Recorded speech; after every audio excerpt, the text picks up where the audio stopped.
अस्सलाम वालेकुम। आज मैं बात करना चाहूँगा आपसे सोशल मीडिया ट्रेंड्स की। सोशल मीडिया पर ट्रेंड बनता है, एक ख़बर आती है, उसके साथ कुछ दिन बाद एक और ख़बर आती है, फिर वो ट्रेंड बनता है, फिर हम वो डिस्कस करते हैं और पिछली खबर को भूल जाते हैं, फेड आउट हो जाती है।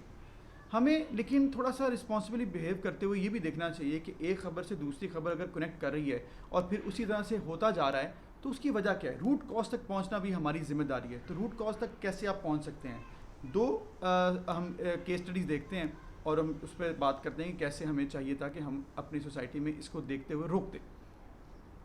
उस्मान, उज़मा ख़ान और उसके बाद आमना मलिक का एक इशू, और उसके बाद आपने रिसेंट इशू देखा होगा जिसमें सायरा और उसके बाद सदफ़ और शहरोज़ सब्ज़वारी का ये इशू था, जिनमें ट्रायंगल था, और इसके बाद क्या हुआ वो आपके सामने है।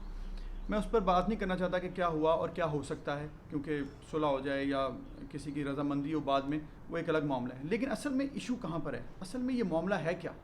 ये मामला है एक्स्ट्रा मैरिटल अफेयर का। एक्स्ट्रा मैरिटल अफेयर को होते हुए देखकर आप अगर उस शख्स के साथ रिलेशनशिप बना रहे हैं, उसके साथ अगर आप चल रहे हैं, कोई आपको फ़र्क नहीं पड़ता, तो वो फिर आपकी भी जिम्मेदारी है कि आप भी उतने ही ज़िम्मेदार हैं। जैसे कि as a friend, as a relative, as a cousin, as a मतलब कलीग, अगर आपको मालूम है कि आपका कोई कलीग किसी एक्स्ट्रा मैरिटल अफेयर में है और आप उसको अप्रिशिएट कर रहे हैं, या फिर आप उसके ऊपर इंस्पायर हो रहे हैं, या फिर आप उसके तारीफ़ कर रहे हैं, तो मेरे ख्याल में आप भी उतने ही ज़िम्मेदार हैं किसी का घर ख़राब करने में। इसी तरह अगर आप ये देखते हैं कि कोई शख्स इस तरह से रिलेशनशिप चला रहा है और वो अपनी वाइफ को नहीं बता रहा या अपने हस्बैंड को नहीं बता रहा, तो आपको चाहिए कि आप उस शख्स का सोशल बॉयकॉट करें। आजकल सोशल डिस्टेंस तो सब कर रहे हैं, लेकिन सोशल बॉयकॉट करें ऐसे शख्स का जो झूठा है, फरेबी है, धोखेबाज है।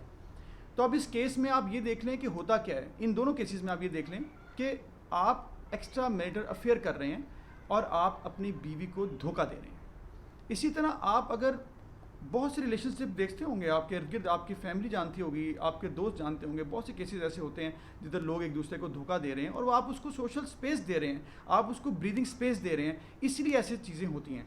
आपको चाहिए एज अ रिस्पॉन्सिबल सिटीज़न ऐसी चीज़ों को रोकें। अगर आप ऐसा देखते हैं तो उस शख्स के साथ ताल्लुक़ ख़त्म कर दें।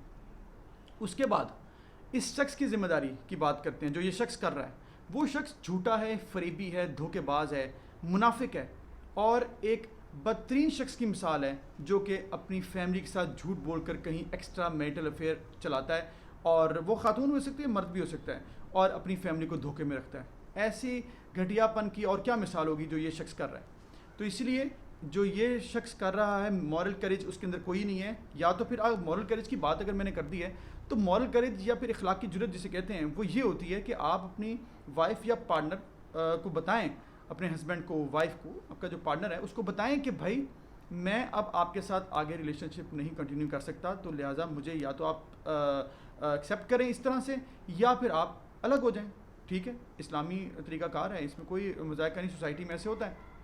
लेकिन होता क्या है, यहाँ पर लोग झूठ बोलते हैं, फ़रेब देते हैं, धोखा देते हैं, मुनाफ़क़त करते हैं, रिलेशन चलाते हैं झूठ बोलकर, और कमिटमेंट की झूठी मिसालें कायम करते हैं। तो मेरे ख़्याल में अगर कोई ऐसा शख्स कर रहा है तो वो तो बदतर हो गया, जो कि झूठ बोलकर अपनी ज़िंदगी गुजार रहा है और किसी का दिल तोड़ रहा है, तो और किसी के साथ ज़्यादती कर रहा है। तो होना ये चाहिए कि आप ऐसे शख्स का सोशल बॉयकॉट करें, ऐसे शख्स को ब्रीदिंग स्पेस ना दें, ताकि इस तरह से मामला आगे ना बढ़ें। क्योंकि लोग अक्सर जब उनको एक्सेप्टेंस मिल जाती है तो वो ऐसे काम करते हैं। बहुत से लोगों को आप देख रहे हैं, जैसे मैंने पहले भी कहा है, तो ऐसे लोगों से आप ताल्लुक़ अपना ख़त्म करें।